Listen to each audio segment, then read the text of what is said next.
बहुत खुशी का मौका है और हम यहाँ आए हैं शहजाद आलम साहब के घर सहारनपुर नवाब तिलागंज में। और बहुत खुशी का मौका है। यहाँ शाहवार साहब ने नीट में 624 आउट ऑफ 720 मार्क्स हासिल किए हैं। All India rank 360। ये बहुत बड़ा अचीवमेंट है और मल्टीपल अचीवमेंट हैं शाहवार के। इन्होंने 10th में भी टॉप किया था और 12th में भी टॉप किया, क्राउड टॉपर हैं। और जेई मेंस में भी इनका 99.1 स्कोर रहा है। नीट में भी बहुत अच्छा स्कोर किया है और जी मेंस में भी बहुत अच्छा स्कोर किया है।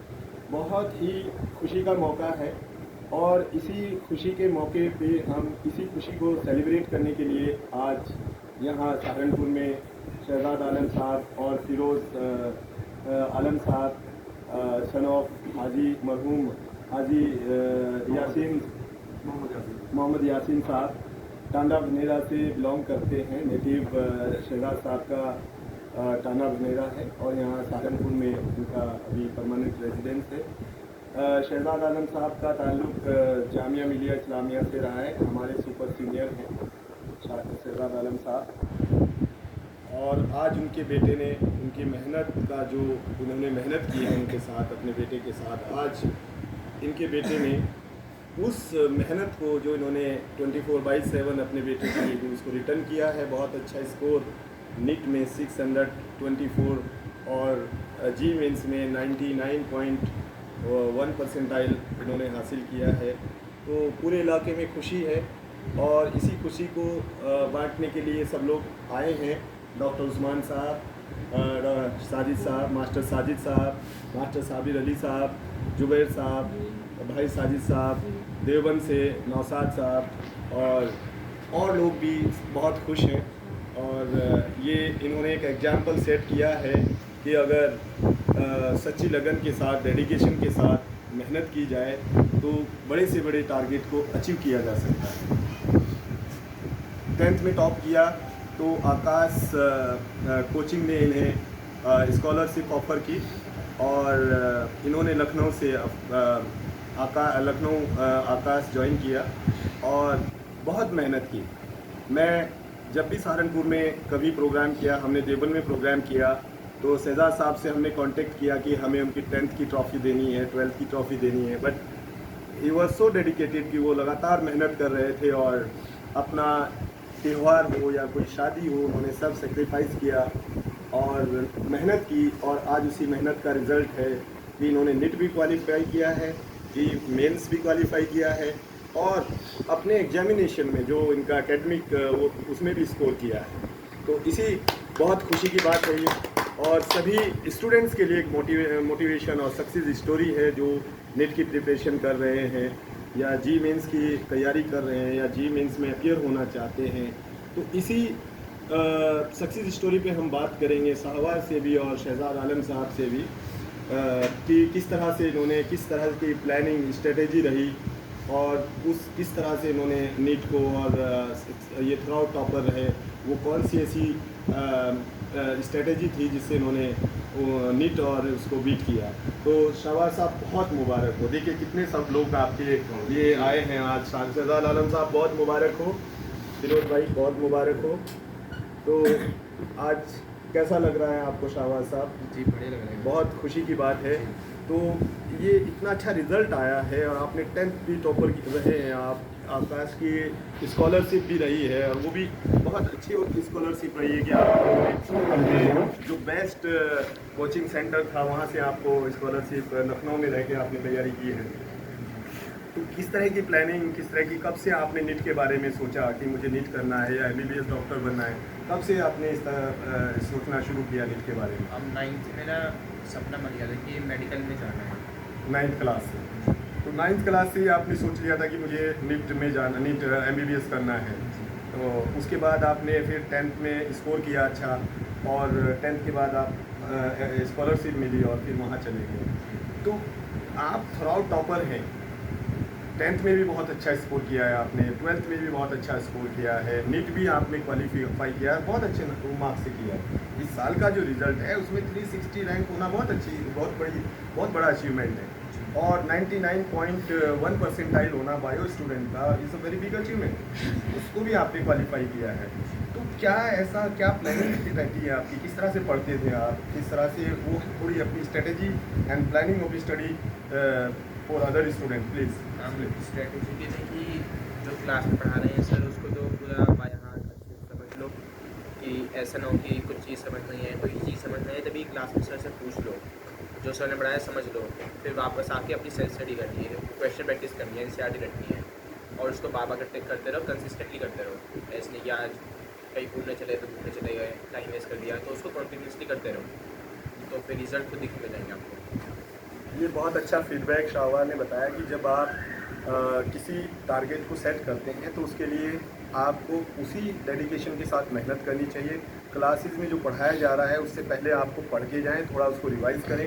तो कंटिन्यूअस रिवीजन एंड प्रैक्टिस से आप जिस भी एग्जामिनेशन की कंपटीशन की तैयारी कर रहे हैं, अगर उसके लिए पूरा डेडिकेशन के साथ करते हैं, जो क्लास में पढ़ाया जाता है थोड़ा आप सब्जेक्ट को पढ़ के जाते हैं और जो पढ़ाया जाता है उसके बाद फिर पढ़ते हैं, और इस तरह की स्ट्रेटेजी लगातार कंटिन्यूअस आप करते हैं, कंटिन्यूअस रिवीजन प्रैक्टिस, तो बड़े से बड़े एग्ज़ाम को बीट किया जा सकता है।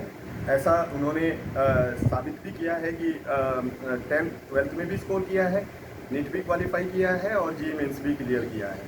तो बुक रीडिंग, सेल्फ स्टडी और कोचिंग, ये दो चीज़ें अभी इन पे डिस्कशन हो रहा है काफ़ी। सेल्फ स्टडी के बारे में आपका क्या ओपिनियन है? सेल्फ स्टडी बहुत ही इंपॉर्टेंट होती है, क्योंकि सर ने तो पढ़ा दिया, अब तुम्हें खुद समझना है, खुद रखना है, तो कम से कम दिन में 5 घंटे 4 घंटे सेल्फ स्टडी के लगानी चाहिए, अदर देन जो सर ने पढ़ाया वो बहुत इंपॉर्टेंट होती है सेल्फ स्टडी। उससे ही मतलब तुमने जितना सेल्फ स्टडी करी, जितना बार रिवाइज करा, तो तुम्हें मतलब एक बेंचमार्क दे देता है बच्चों से आगे कि तुम इतना आगे पहुँच रहे हो, तो बहुत इंपॉर्टेंट होती है सेल्फ स्टडी। बिल्कुल। आजकल जैसे सिलेबस भी एनसीईआरटी की जो हमारी बुक्स है उससे ही क्वेश्चंस आते हैं ज़्यादातर, या उससे बाहर से भी नहीं, इस बार तो पहले क्वेश्चन एनसीईआरटी से आया था। हर एक क्वेश्चन एनसीईआरटी से आता है। तो हमें दूसरे स्टूडेंट्स के लिए ये मैसेज है कि कभी कभी ऐसा होता है कि हम बहुत दूसरे एग्ज़ाम, दूसरे कहीं सॉल्व पेपर्स, दूसरे पैकेज लेते रहते हैं, और जो हमारी बेसिक बुक हैं एनसीईआरटी की जो बुक्स हैं जिससे को पढ़ने से हमारे फंडामेंटल्स और बेसिक स्ट्रॉन्ग होते हैं, उसमें हम थोड़ी सी लापरवाही कर देते हैं। जबकि शाहवार का कहना है कि जितने भी मेजॉरिटी ऑफ क्वेश्चंस थे नीट में और उसमें वो सब एनसीईआरटी से होते हैं। तो सभी स्टूडेंट्स के लिए बहुत अच्छा मैसेज है, जो बच्चे स्कोर नहीं कर पाए या प्रिपरेशन कर रहे हैं, कि हमें अपनी बुक्स को अच्छे से पढ़ना चाहिए। और सेल्फ स्टडी के बारे में इन्होंने बताया कि जो हर क्वेश्चन जो एग्ज़ाम में आ रहा है उसका आंसर हमारी बुक में है। तो कुछ स्टूडेंट्स क्या करते हैं कि वो एक्सपेंसिव बहुत महंगी कोचिंग्स जैसे कोटा की तरफ जाते हैं। तो मेरा यही कहना है कि आपके क्वेश्चन का आंसर कोटा में नहीं है, आपके क्वेश्चन का आंसर आपकी बुक में है। जैसा कि अभी हमें शाहबाज ने भी बताया है कि हमें अपनी बुक को वर्ड बाय वर्ड और लाइन बाय लाइन पढ़ना चाहिए, और जो उसके चैप्टर के पीछे के क्वेश्चन हैं उसको सॉल्व करके देखना चाहिए। तो उसके बाद जब आप ये कर लेते हैं तो एक्स्ट्रा के लिए फिर जैसे इन्होंने आकाश से जो अफोर्डेबल कोचिंग्स हैं आपके एरिया में, उसको वहाँ से कोचिंग ले सकते हैं। आपको बहुत एक्सपेंसिव कोचिंग में जाने की ज़रूरत नहीं है। जितने भी नीट क्वालिफायर या जीई मेंस के स्टूडेंट्स से हम सहारनपुर, मुजफ्फरनगर या रुड़की एरिया में मिले हैं, तो उसमें ज़्यादातर वो स्टूडेंट्स हैं जिन्होंने सेल्फ स्टडी की और जिन्होंने शुरू से ही फंडामेंटल्स और बेसिक्स पे ध्यान दिया और वो स्ट्रॉन्ग करते चले गए। तो उन्होंने फिर अपने एकेडमिक्स में भी स्कोर किया और कंपटीशन को भी बीट किया है। ऐसा ही एग्जाम्पल जो है यहाँ शाहवार ने सेट किया है कि वो सेल्फ स्टडी 4-5 घंटे करते हैं। उनका कहना ये है कि टीचर ने जो पढ़ाया है, टीचर ने तो पढ़ा है वो जो भी है, तो आप पहले से पढ़ें और 4-5 घंटे डेली सेल्फ स्टडी करें, और जो आपकी प्रॉब्लम्स हैं वो आप अपने टीचर से और कोचिंग से या उससे पूछें। अगर आप सेल्फ स्टडी नहीं करते हैं तो आपका कोचिंग जाना या ट्यूशन जाना वो बेकार है, मतलब उससे इतनी हेल्प नहीं मिलेगी। तो कोचिंग के बारे में आपका क्या ख्याल है? जैसे आपने सेल्फ स्टडी के बारे में बताया, तो कोचिंग की कब ज़रूरत है, किस तरह से करना चाहिए इस सब्जेक्ट में या सब्जेक्ट वाइज? मतलब कोचिंग से ये फ़ायदा होता है कि आपको एक गाइडेंस मिल जाती है। एक मतलब कोई टीचर होता है पास कॉम्पिटेटिव एग्जाम के लिए, आपको एक रास्ता बना के देता है कि ऐसा ऐसा करो, अब करो, तो आपके लिए ईजी बात है काफ़ी। और ज़रूरी नहीं कि जैसे आपने बताया कि बहुत ही महंगी कोचिंग बता लोग जाते हैं, कोटा जाते हैं, बड़ी बड़ी कोचिंग करते हैं, तो ज़रूरी नहीं कि वहाँ से करो। ऑनलाइन भी कोचिंग होती है, वो काफ़ी हेल्पफुल होती है, मैंने भी ली थी, तो बहुत ही आपने कौन सी कोचिंग ली थी ऑनलाइन? एलन की टेस्ट सीरीज़ ली थी, एलन की टेस्ट सीरीज, गुड। तो बहुत ही हेल्पफुल रही थी। तो उससे मतलब एक तो गाइडेंस मिल गई, और बुक्स भी वो मतलब जो वो बुक्स दे रहे हैं ना, वो कॉम्पिटिटिव एग्जाम्स के लिए होती हैं, कॉम्पिटिटिव एग्जाम्स। तो उनको सॉल्व करो तो मतलब हमें लगता भी है कि हम एग्ज़ाम दे रहे हैं। तो ये कितना बहुत ही अच्छा फीडबैक है सभी स्टूडेंट्स के लिए कि हम अपनी बुक्स को अच्छे से पढ़ें और बहुत महंगी कोचिंग से बचें।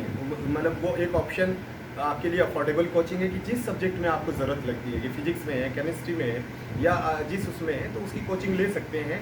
और उसमें भी ये है कि जो जहाँ आपको प्रॉब्लम है, जब आप खुद से पढ़ते हैं, जिस उसमें प्रॉब्लम आती है, तो प्रॉब्लम सॉल्व करने के लिए आप अफोर्डेबल कोचिंग्स हैं, जैसे उसमें ऑफलाइन ऑनलाइन ऑप्शंस भी अवेलेबल हैं। जैसे अभी इन्होंने बताया, शाहवार ने हमें बताया कि इन्होंने एलन की जो है टेस्ट सीरीज ली और उससे प्रैक्टिस किया, यानी कि फर्स्ट स्टेप आपने अपनी बुक्स को अच्छे से पढ़ा, उसके चैप्टर बाय चैप्टर क्वेश्चंस को सॉल्व किया, और उसके बाद जब लगा कि यहाँ और आपको क्वेश्चन सॉल्व करने चाहिए, तो आपने ऐसे बहुत सारे ऑनलाइन ऑप्शंस हैं जो कम्पिटिटिव एग्जामिनेशन के लिए test series, mock test, daily test कराते हैं, उसको ज्वाइन कर सकते हैं। या अपने एरिया में जो ऑफलाइन कोचिंग है, अफोर्डेबल कोचिंग है, वो कर सकते हैं। जैसे इन्होंने आकाश से कोचिंग लिया और एलन से टेस्ट सीरीज़ को सॉल्व करके देखा ऑनलाइन।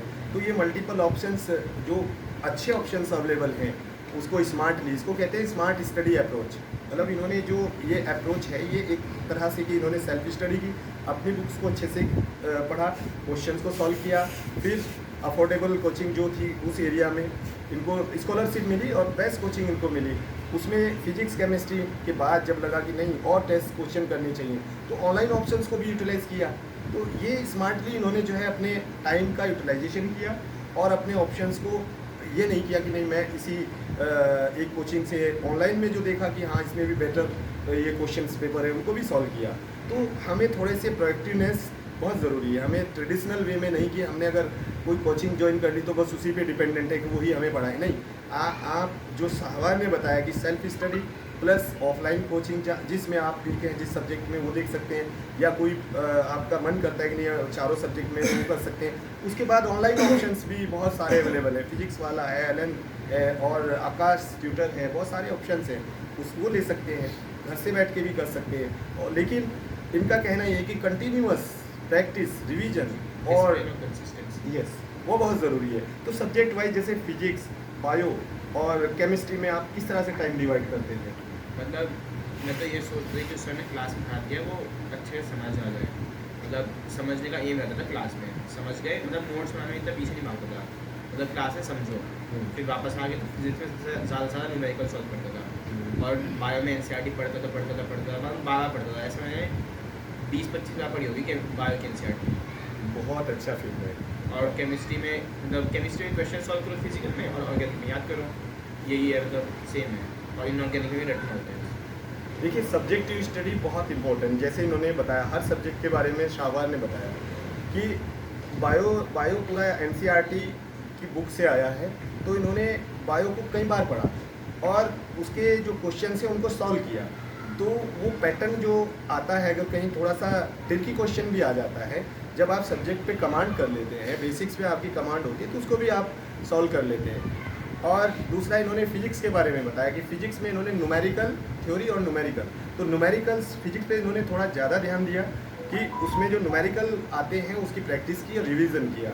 और दूसरा फिर केमिस्ट्री में भी यही है कि जो आपका ऑर्गेनिक केमिस्ट्री है, इनऑर्गेनिक केमिस्ट्री है, फिजिकल केमिस्ट्री को थोड़ा और आपका इक्वेशंस वगैरह होती हैं, उस पर प्रैक्टिस की। तो इन्होंने पूरा स्ट्रेटेजी और प्लानिंग के साथ सब्जेक्ट में किस तरह से, किस में सब्जेक्ट थियोरेटिकल स्टडी है, किस में न्यूमेरिकल है, इस तरह से अपना टाइम डिवाइड किया और इस तरह से एक स्ट्रेटेजी के साथ पढ़ाई की। और उसी का रिजल्ट है कि जब आप स्ट्रेटेजी, प्रॉपर स्ट्रेटेजी और प्लानिंग के साथ चलते हैं तो उसका कुछ ना कुछ अच्छा रिजल्ट आता है। आई थिंक इनके टॉपर होने में भी इसका बहुत बड़ा रोल है, इस स्ट्रेटेजी प्लानिंग का, कि जब भी किसी एग्ज़ाम को देने जाते हैं तो उससे पहले जो सब्जेक्ट होते हैं उनमें, जैसे बायो में इन्होंने रिपीटिटिव स्टडी की और फिजिक्स में इन्होंने न्यूमेरिकल्स पे फोकस किया। उस एरिया में इन्हें लगा कि इसमें थोड़ी प्रॉब्लम्स आएंगी, तो न्यूमेरिकल पे फोकस किया, उसको बार बार सॉल्व करके देगा। इसी तरह केमिस्ट्री को भी डिवाइड कर लिया, फिजिकल, ऑर्गेनिक, इनऑर्गेनिक, उसको भी इन्होंने इसी तरह से किया, कंटिन्यूस रिवीजन एंड प्रैक्टिस की। तो जैसे जिस दिन टेस्ट देने जाते हैं उस दिन बहुत बड़ा एक रोल रहता है, प्रेशर भी होता है, और एक स्ट्रेटेजी बनानी पड़ती है हमें कि 3 घंटे में हमें पेपर सॉल्व करना है, सभी क्वेश्चंस को करना है। तो उस दिन आपकी क्या प्लानिंग रही, किस तरह से आपने पेपर को सॉल्व किया? मैंने मतलब एक तो नीट के दिन बहुत ही प्रेशर होता है, ऑब्वियस बात है। तो मैंने नीट से पहले तो पूरा अपना आप को कान रखने की कोशिश करी। फिर नीट के पेपर में मतलब मेरा स्ट्रेटेजी ये रही कि पहले बायो करो। आधे घंटे में मेरी पूरी बायो आती थी। अच्छा। 1 मतलब स्पीड भी बनानी पड़ती है 2 साल में, स्पीड एंड एक्यूरेसी की प्रैक्टिस करनी पड़ती है 2 ईयर्स में। तो आधे घंटे में बायो कर लेता था, फिर अगले 45 मिनट्स में केमिस्ट्री करता था, फिर बचे हुए टाइम में मैं फिजिक्स करता था, क्योंकि मैं सोचा कि फिजिक्स थोड़ी मतलब 2 का 3 लिखती तो गलत आएगा। 2 का टफ है स्क्वायर, थोड़ा सा, तो उसमें हाँ। न्यूमेरिकल्स भी है। न्यूमेरिकल उसमें काफ़ी होता है, ध्यान से करता था मैं फिजिक्स, क्योंकि उसमें ज़्यादा सवाल मेरे फिजिक्स में गलत होते थे, तो मैं ज़्यादा टाइम उसको देता था। तो फिर फिजिक्स में आती थी 1 घंटा 15 मिनट में, फिर जो बचा हुआ टाइम है आधा घंटा बचता था, उसमें मतलब फिजिक्स तो अच्छे से कर ली, तो बायो तो रटा हुआ सब्जेक्ट है, सवाल पढ़ा याद आ गया, सवाल पढ़ा याद आ गया, तो फिर 5-10 मिनट में बायो रिवाइज होती थी, फिर बचे हुए में केमिस्ट्री और OMR मार्क कर देते हैं। और मतलब पेपर के 5-10 मिनट पहले आपकी हो जाना चाहिए, ऐसे नहीं कि बिल्कुल टाइम पे कर रहे हो, क्योंकि कई बार ऐसा होता है कि 10 मिनट आपके कहीं पे चले गए, सिग्नेचर में चले गए, फोटो खिंचवाने चले गए। नीट के पेपर में ऐसा होता है, नीट के पेपर में डिस्ट्रैक्शंस काफ़ी होती हैं। बहुत ही अच्छा फीडबैक। कभी कभी ऐसा होता है कि हमारी तैयारी बहुत अच्छी होती है, हमने बहुत अच्छी तैयारी की होती है सब्जेक्टिव सभी सब्जेक्ट की, लेकिन पेपर के दिन जो ये टाइम होता है उसका अगर हमने प्रॉपर प्लानिंग नहीं की है या उसमें हमने प्रॉपर स्ट्रेटेजी नहीं अपनाई है, तो वहाँ पे भी प्रॉब्लम आ जाती है। कुछ स्टूडेंट ये कहते हैं कि मेरी तैयारी तो बहुत अच्छी थी, बट पेपर में मैं फिजिक्स स्टार्ट कर दिया और फिजिक्स में मैं उलझ गया, दूसरे क्वेश्चन नहीं कर पाया। तो साहब ने बहुत अच्छा बताया यहाँ पे कि इन्हें कॉन्फिडेंस था कि बायो इनकी स्ट्रांग है, और बायो में इन्होंने आधे घंटे के अंदर बायो किया, फिर उसके बाद केमिस्ट्री ट्राई किया, और जब इन्हें लगा कि इसमें न्यूमेरिकल्स हैं फिजिक्स में, तो फिजिक्स में इन्होंने सबसे ज़्यादा टाइम दिया। और इनका कहना है कि आपका पूरा पेपर इस तरह से सॉल्व करें, ये जो इन्होंने 2 साल के अंदर जो रिवीजन एंड प्रैक्टिस की थी, जो मॉक टेस्ट सॉल्व किए थे, वो भी इसी स्ट्रेटेजी से किए थे, वो सेम स्ट्रेटेजी इन्होंने अपने पेपर, यानी कि पेपर के जो ये 3 घंटे होते हैं, इसकी भी आपने एक स्ट्रेटेजी बनाई हुई थी साहब ने। और ये बहुत ज़रूरी होता है कि आपने अगर 2 साल आप तैयारी कर रहे हैं, तो अगर आप टेस्ट के दिन की तैयारी पे भी फोकस करना बहुत ज़रूरी होता है कि हमारी क्या स्ट्रेटेजी